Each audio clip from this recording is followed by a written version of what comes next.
The silver locket burned against Martha's throat as she pressed her ear to the door of the Grandview Hotel's penthouse suite, her pulse hammering so violently she could barely hear the ancient phone's insistent ringing through the thick mahogany. Her cleaning cart rattled against her trembling knee. The sound shouldn't exist. She'd checked this room 3 times yesterday, finding nothing but dust and shadows in what management claimed had been sealed for decades.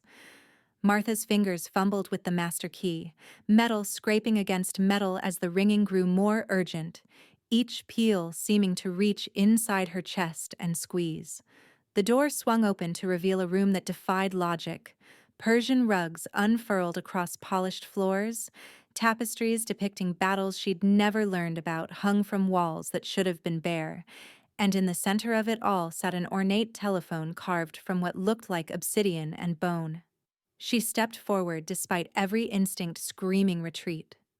The receiver felt impossibly cold in her palm as she lifted it, and when she opened her mouth to speak, words poured out in a language that predated every tongue she'd ever known, syllables flowing like water over stones, ancient and certain and terrifying in their familiarity. Velketh Morian Thul Viridian, she heard herself say, the words tasting of copper and midnight. The veil grows thin, and the sleeper stirs. The silence that followed stretched like a held breath. Then, from somewhere deep within the hotel's foundations, came an answering voice, male, cultured, carrying the weight of centuries. Impossible, it whispered, the oracle's voice. After all these years. Martha dropped the phone, backing toward the door as footsteps echoed through corridors that should have been empty. Her grandmother's locket, the only inheritance from a woman who'd spoken in riddles about old countries and older promises, seemed to pulse with its own heartbeat against her skin. The man who appeared in the doorway moved with liquid grace, tall and pale as carved marble, wearing a suit that belonged to no particular era and every elegant age at once. His eyes held depths that made Martha think of winter nights and the space between stars. But when his gaze fixed on the silver chain at her throat, something almost like wonder softened his features. "You wear the seal of the lost queen," he said, his voice carrying traces of an accent she couldn't place but somehow understood. "Tell me, child, do you dream of a mountain castle where the snow never melts? Of a great hall where shadows dance without light to cast them?" Martha's back hit the wall, her cart forgotten in the hallway. "I don't know what you're talking about. I just clean rooms. The phone was ringing and I answered in the tongue of the ancients." He stepped closer, not threatening but inexorable as tide. Spoke words that haven't been heard in this realm for 300 years, wore the queen's locket as if it were your birthright. The truth sat in her chest like a stone, heavy and undeniable. The dreams he spoke of came every night, frost-covered battlements, a woman in silver armor speaking words that bent reality, a great darkness being sealed away with prices too terrible to name. She'd always assumed they were nightmares born from too many Gothic novels and too much mountain isolation. "My name is Victor," he continued, offering a slight bow that belonged to courts long fallen.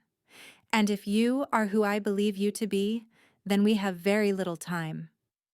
As if summoned by his words, the temperature in the room plummeted.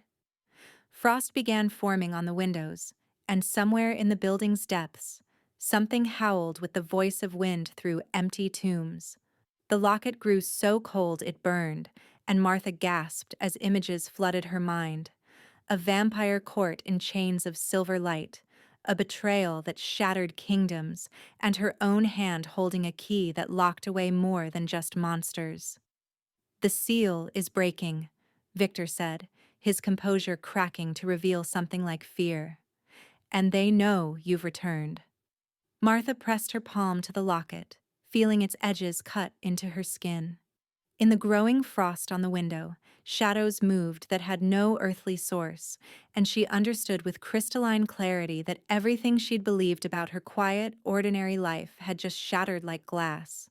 The building shuddered around them, and Victor's eyes flashed with an inner light that belonged to no human thing. The choice is yours, Oracle. Remember who you were, or watch this world burn for who you refuse to become. The howling grew louder, closer, and Martha tasted copper and ancient promises on her tongue as the weight of destinies she'd never chosen settled across her shoulders like a crown she'd worn in dreams she'd tried so hard to forget. As the initial shock settled, a deeper, more insidious battle began to unfold, pulling them into a labyrinth of secrets and shadows. The frost on the windows spread like living veins, and Martha watched her breath mist in the suddenly arctic air as Victor's words echoed in her mind. The howling from below had taken on a rhythmic quality, like chanting, and she could feel something immense stirring beneath the hotel's foundations. "What's happening to me?" she whispered, her voice barely audible over the growing cacophony. The locket seemed to pulse in response, sending waves of heat through the ice-cold metal that made her skin burn and freeze simultaneously. Victor moved to the window, his pale fingers tracing patterns in the frost that looked almost like runic script. "The binding you placed centuries ago. It was never meant to last forever. It was a temporary seal, bought with your life and your memory, designed to give the world time to forget the old ways." He turned back to her, his eyes reflecting the strange light that seemed to emanate from the locket itself. But temporary means exactly that. The court stirs, and they remember their betrayal as clearly as if it happened yesterday. The building shuddered again, more violently this time, and somewhere several floors below, Martha heard the unmistakable sound of splintering wood. Her cleaning cart rolled across the uneven floor and crashed into the wall, bottles of industrial cleaner scattering like broken promises. "I don't remember being anyone else," Martha said, but even as the words left her lips, she knew they were lies. The dreams that came every night weren't dreams at all. They were memories, buried under layers of mortal incarnation, but fighting their way to the surface like drowning swimmers reaching for air. She could see it now. Herself in silver armor, standing before a great obsidian throne, speaking words that rewrote the fundamental laws of reality. Victor approached her slowly, his movements careful and deliberate. Memory is a luxury the Oracle never possessed. Each incarnation was meant to be separate, clean, unaware of the burden carried by those who came before. But the seal weakens, and with it, the barriers between who you were and who you are. The howling stopped so suddenly that the silence felt like a physical blow. Martha's ears rang in the absence of sound, and then she heard it. Footsteps. Not the solid tread of living beings, but something else. Something that moved like whispers given form, like shadows learning to walk. "They're coming," Victor said, and for the first time since he'd appeared, Martha heard genuine fear in his voice. "The court never forgave my choice. When I refused to break the seal by force, when I accepted exile rather than see you destroyed, they marked me as traitor alongside you." Martha pressed her back against the wall, feeling the rough texture of wallpaper that hadn't been there moments before. The room was changing around them, reality bending to accommodate truths too large for the modern world to contain. The Persian rugs beneath her feet showed battle scenes that moved like living tapestries, depicting wars fought with weapons of light against creatures of living darkness. "Your choice?" she asked, her voice stronger now despite the terror clawing at her chest. "What choice?" Victor's expression grew distant, haunted. "To love you despite what you represented. To choose redemption over revenge, even when it meant watching everything I'd built crumble into dust." He gestured to the transforming room around them. "This isn't just a hotel, Martha. It's a threshold, built on the ruins of my castle, the place where you made your last stand, where you spoke the words that bound us all." The footsteps were closer now, accompanied by voices speaking in the same ancient tongue that had poured from Martha's lips earlier. She could understand every word, and the understanding filled her with a dread so complete it felt like drowning. The oracle wakes, they chanted. The betrayer pays. The seal breaks, and the world remembers fear.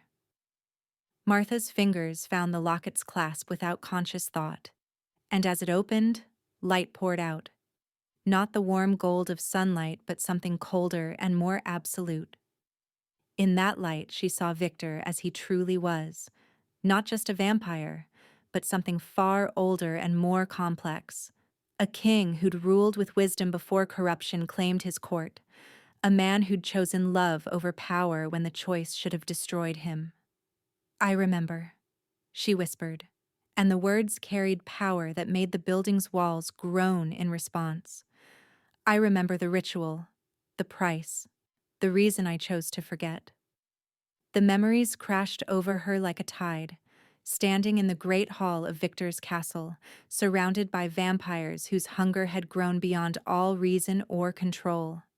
They'd begun feeding not just on blood, but on life itself, draining entire villages until nothing remained but empty husks and bitter wind. Victor had tried to stop them, had begged them to remember the restraint that had kept their kind hidden and safe for millennia. But power, once tasted, becomes addiction. "I tried to save them," Victor said, reading the recognition in her eyes. "Tried to make them see reason, but they'd grown too strong, too drunk on mortal terror. They were going to sweep across the world like a plague, and nothing, no army, no alliance of nations, could have stopped them." Martha nodded, the weight of ancient choices settling on her shoulders like a familiar cloak.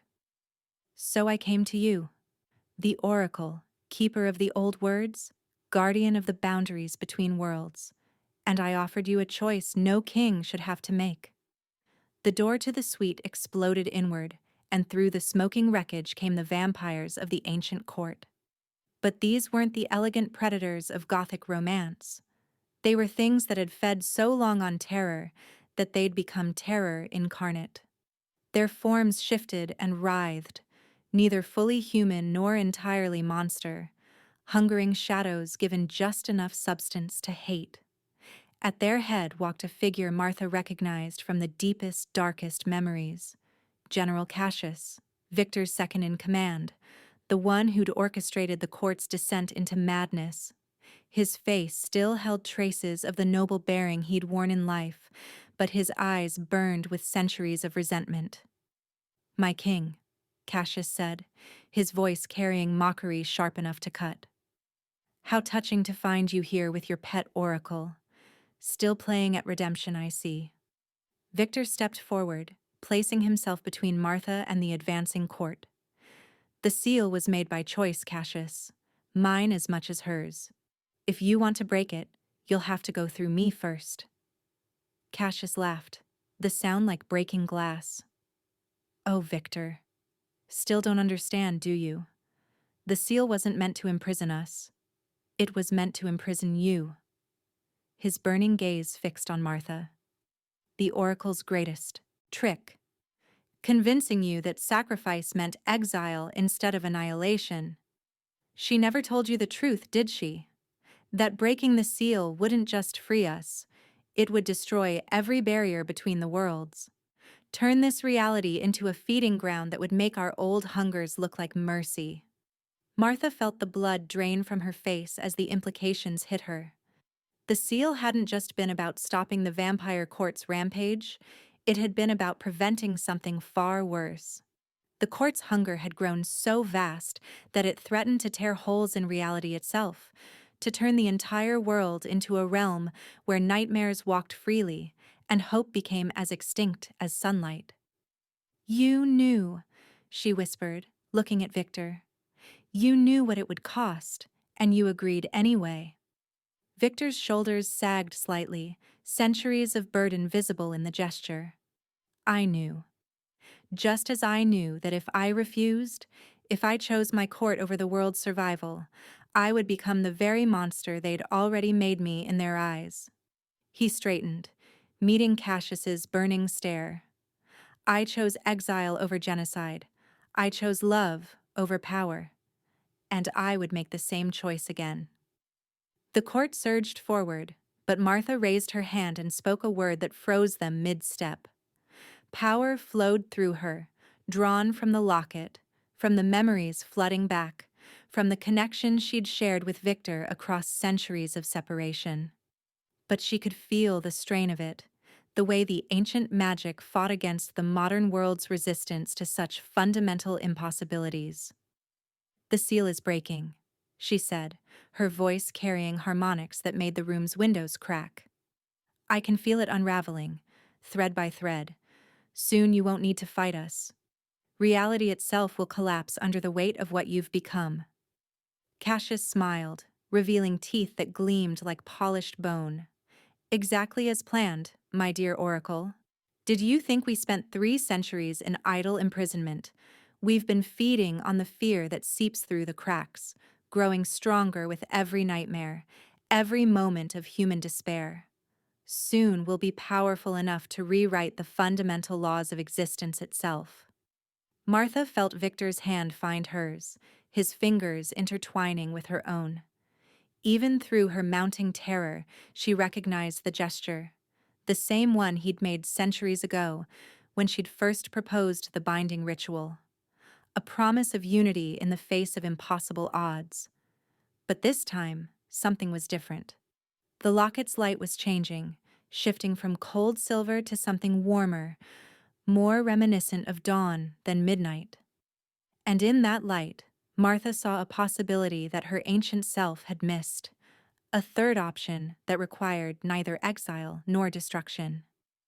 "The binding," she said suddenly, understanding flooding through her like revelation. It was never meant to be permanent, but it was never meant to simply break either. It was meant to evolve. Victor's eyes widened as he grasped her meaning. A transformation instead of a release. Change the nature of what was bound instead of simply freeing it. Cassius's confident smile faltered slightly. "Impossible. The ritual requires sacrifice," Martha finished. "But not the kind you think." She turned to Victor, seeing in his face the same desperate hope that was building in her own chest. Not exile or death, but transformation. The willingness to become something new, something that can exist in this world without destroying it. The court began to advance again, their forms becoming more solid as their hunger focused on the growing possibility of their long-awaited freedom. But Martha and Victor stood their ground, hands clasped, power building between them like a storm gathering strength. "You cannot rewrite what has already been written," Cassius snarled. "The seal breaks, and we are free. That is the natural order of things." "Natural order," Martha repeated and laughed, a sound that carried echoes of the power that had once rewritten reality itself.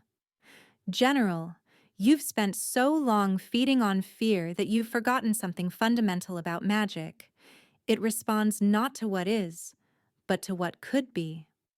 She felt the memories crystallizing, not just her own but Victor's as well, shared through their joined hands and the connection that had transcended death itself.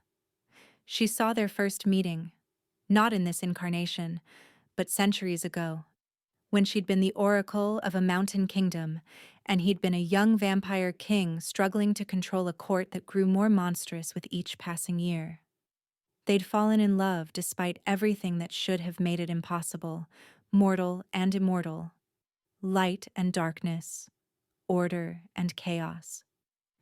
And when the court's hunger had finally grown beyond all reason, when they'd threatened to devour not just the world, but reality itself, she'd proposed the binding not as a punishment, but as a gift, a chance for both of them to become something better than what they were.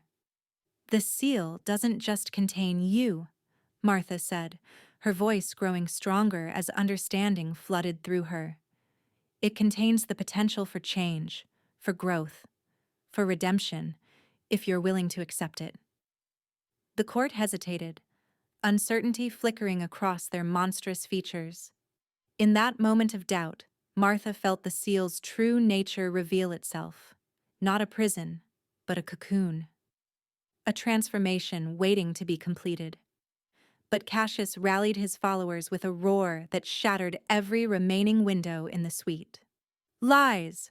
Pretty words to distract us from our destiny. We are apex predators, not pets to be tamed by mortal sentiment. The battle that erupted was unlike anything the modern world had seen. The court attacked with claws that could rend reality itself, with voices that spoke words of unmaking, with hunger so vast it threatened to devour the very concept of existence. Victor met them with power drawn from centuries of restraint and wisdom earned through suffering, while Martha wielded magic that rewrote the fundamental rules of engagement with each syllable she spoke. But even together, they were outnumbered and facing enemies who had spent centuries preparing for this moment. The suite around them began to collapse, not just physically, but conceptually, as the court's assault weakened the barriers between what was real and what was possible. Martha felt her strength beginning to fail, the strain of channeling such ancient power through a mortal form taking its toll. Blood ran from her nose, her eyes, her ears, as the magic demanded a price her current incarnation might not be able to pay. That's when Victor made his choice.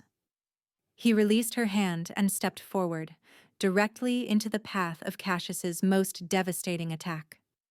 The general's claws raked across Victor's chest, opening wounds that should have been fatal even to an immortal, and Victor smiled as his own blood began to flow.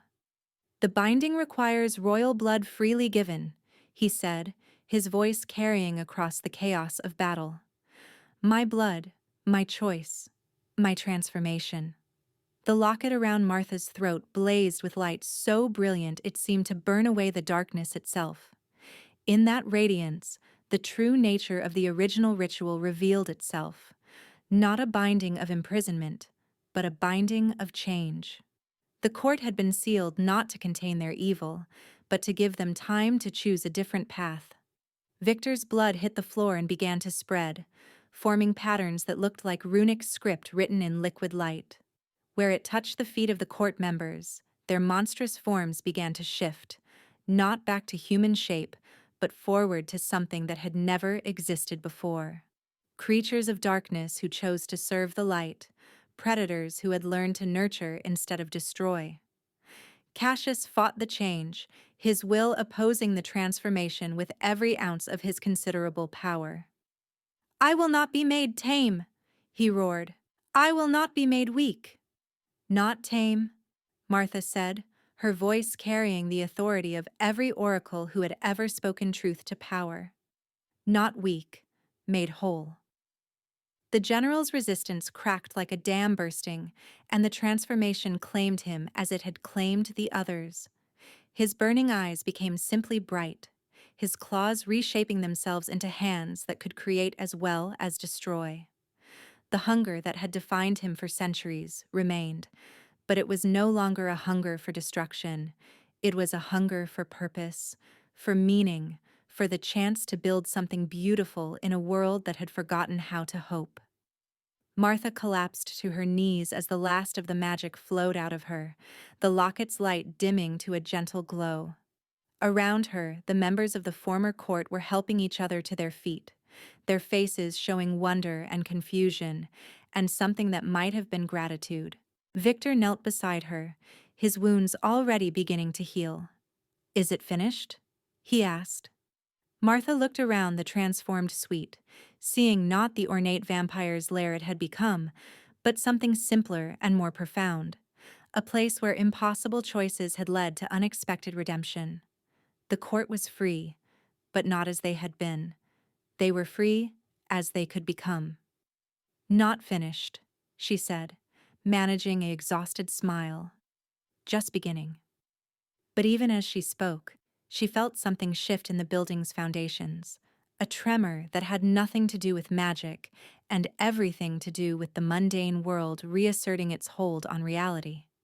The transformation was complete, but its consequences were just beginning to unfold, and somewhere in the distance, she could hear sirens approaching, the modern world's response to impossibilities it couldn't comprehend.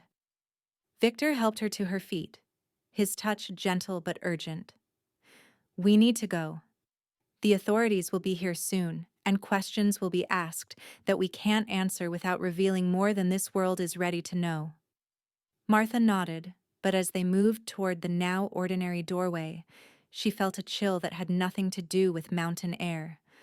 The locket against her throat was warm, not cold, but something in its rhythm felt wrong, like a heartbeat skipping crucial beats. "Victor," she said, her voice barely a whisper. "The transformation, it's not stable. I can feel it trying to revert, like a rubber band snapping back to its original shape." His face went pale, and she saw in his eyes the same terrible understanding that was dawning in her own mind. The ritual had worked, but only temporarily. Without something to anchor the change, to make it permanent, the court would eventually revert to their monstrous forms. And this time, they would be even more powerful than before, strengthened by their brief taste of redemption. The sirens were getting closer, and through the broken windows Martha could see flashing lights painting the mountain darkness in alternating red and blue. But more disturbing were the shadows moving independently of their sources, the way frost was beginning to form again on the jagged glass, the soft sound of something that might have been laughter echoing from the hotel's lower floors. "How long do we have?" Victor asked. Martha pressed her palm to the locket, feeling for the rhythm of the magic that bound them all together.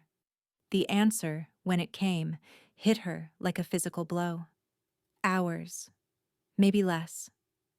And somewhere in the building's depths, something that sounded very much like Cassius's voice began to whisper words in the old tongue, words that spoke of binding broken, of transformations undone, of hungers that had learned to hide behind masks of redemption until they were strong enough to feed again. With the truth exposed and the final confrontation looming, all that remained was to face the ultimate reckoning, where their legacy and their future would be decided. The sirens wailed closer as Martha felt the transformation beginning to unravel, threads of possibility snapping one by one like overstretched wire. Victor's hand tightened on hers, but she could see the fear in his eyes, not for himself, but for what the court would become if the binding failed completely. "There's another way," she said suddenly, the words coming from a place deeper than memory, older than her current incarnation. "The original ritual. I never completed it." Victor's eyes widened. "Martha, no. The price was never meant to be paid by one person alone." She turned to face him fully, seeing past his pale features to the man who had chosen love over power 3 centuries ago. "The binding requires a willing sacrifice from both sides of the equation, royal blood and oracle's wisdom, freely given and permanently joined." Through the shattered windows, the first police officers were entering the hotel's lobby, their radios crackling with reports of structural damage and possible gas leaks. But their mundane concerns felt distant compared to the gathering darkness that Martha could sense building in the building's foundations. Cassius's voice echoed from below, no longer whispering but speaking with growing confidence. "The bonds weaken, my king. Soon we shall be as we were meant to be, unchained, unlimited, unstoppable." Martha closed her eyes and reached out with senses that belonged to no mortal woman. She could feel the court's transformation reversing, their brief glimpse of redemption sliding away like water through cupped hands. In minutes, maybe seconds, they would revert to the monsters they had been. But this time, they would carry the knowledge of what they had briefly possessed, making their hunger all the more terrible. "The soul binding," she whispered, understanding flooding through her like sunrise. Not just blood and magic, but the permanent joining of essences. It would anchor the transformation, make it irreversible. Victor's face went very still. "That ritual has no reversal, Martha. No second chances. We would be bound together across all incarnations, all realities. If one of us falls to darkness, then we fall together."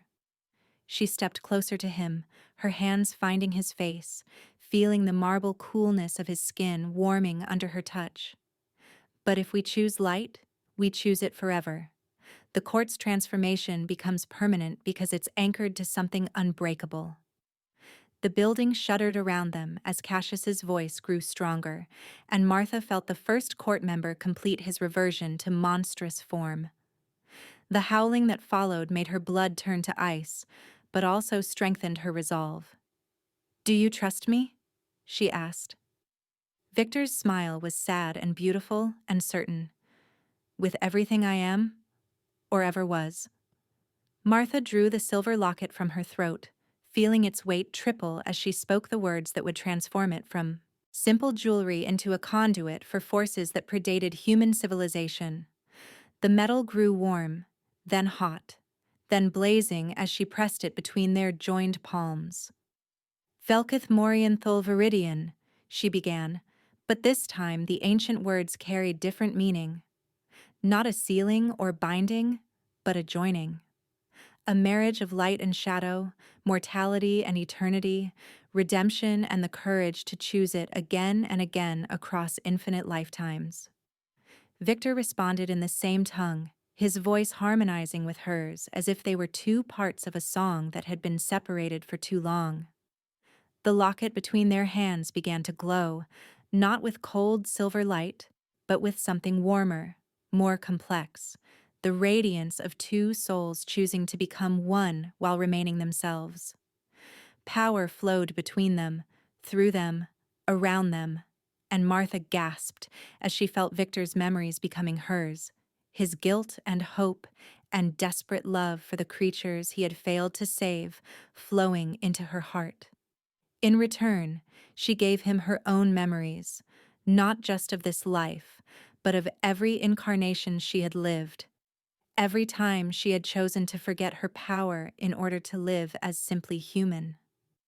The ritual reached its crescendo just as the first transformed court member burst through the suite's doorway. But instead of the monster Cassius had become, Martha saw something unprecedented, a creature caught between states, held in the balance between redemption and damnation by the power flowing between her and Victor. "Now," Victor breathed, and together they spoke the final word. The locket exploded with light that seemed to rewrite the fundamental nature of reality itself. Martha felt her soul expand, encompass, transform, not losing herself, but becoming more than herself, joined to Victor in a bond that would transcend death, time, and the boundaries between worlds. The light spread outward, washing over the hesitating court member, and Martha watched in wonder as his transformation solidified, locked in place by the permanent anchor of their joined souls. No longer monster, no longer fully human, but something new, a guardian creature who retained the strength of his dark nature while choosing to serve the light. The wave of transformation swept through the building, finding each court member and offering them the same choice: remain bound to their monstrous forms or accept redemption anchored by the sacrifice of their king and his oracle. One by one, Martha felt them choose. Not all, but most. Enough. Cassius's roar of rage and disbelief shook the building's foundations, but even he could not resist the pull of the transformation. She felt his will struggling against the change, felt him cling to his hatred and hunger like a drowning man clutching stones. "I will not be made weak," he screamed, his voice now coming from directly below them.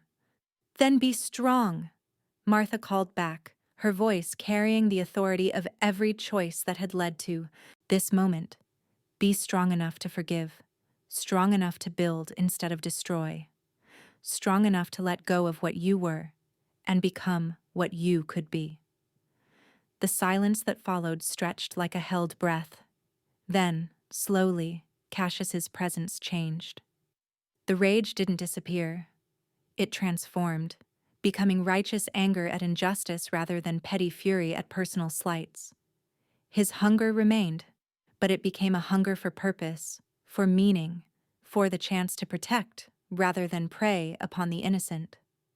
Martha collapsed into Victor's arms as the last of the transformation magic flowed out of her, their souls now so intertwined that she couldn't tell where her exhaustion ended and his relief began. Around them, the suite had returned to its normal state, dusty, abandoned, showing no sign of the cosmic forces that had just reshaped reality within its walls. But the changes went deeper than appearances. Martha could feel the court members throughout the building, no longer hiding in shadows but moving with purpose, already beginning to plan how they could use their supernatural abilities to protect, rather than terrorize. They were free, but it was a freedom bounded by choice, anchored by the permanent sacrifice that she and Victor had made. "The police will be here soon," Victor murmured, his voice carrying notes of wonder as he adapted to their new reality. "We should stay," Martha said firmly. "Let them come. Let them ask their questions. We have nothing to hide now." And it was true. The locket around her throat had transformed into something that looked like simple silver jewelry, but she could feel its new purpose. Not to contain or bind, but to remind. To anchor the choice they had made in the physical world, ensuring that no matter what challenges they faced, their redemption would remain permanent. Through the broken windows, she could hear the police officers making their way up the stairs, their voices echoing in the stairwell as they discussed structural damage and gas leaks, and all the rational explanations that the mundane world would use to make sense of what had happened here. But Martha knew the truth. She and Victor had rewritten the fundamental nature of an ancient curse, transforming a prison into a garden where even the most monstrous souls could choose to grow toward the light. The court was free, but it was the freedom of the redeemed, bounded by love rather than fear, guided by wisdom rather than hunger. "What happens now?" Victor asked, and Martha could hear the uncertainty in his voice. For centuries, his existence had been defined by exile and regret. Now, suddenly, he was free to be whatever he chose to become. Martha smiled, feeling the weight of infinite possibilities settling around them like a comfortable cloak. "Now we learn to live," she said simply. "All of us, together. We learn to build something beautiful in a world that has forgotten how to hope." The first police officer appeared in the doorway, flashlight sweeping across the mundane hotel room, finding nothing more suspicious than a maintenance worker and a well-dressed stranger examining some unusual structural damage. His radio crackled with reports of a minor gas leak in the basement, nothing that couldn't be contained with proper ventilation. Martha caught Victor's eye and smiled. Even the world itself was helping to protect their secret. Reality conspiring to provide mundane explanations for miraculous transformations. Perhaps that, too, was part of the magic they had worked.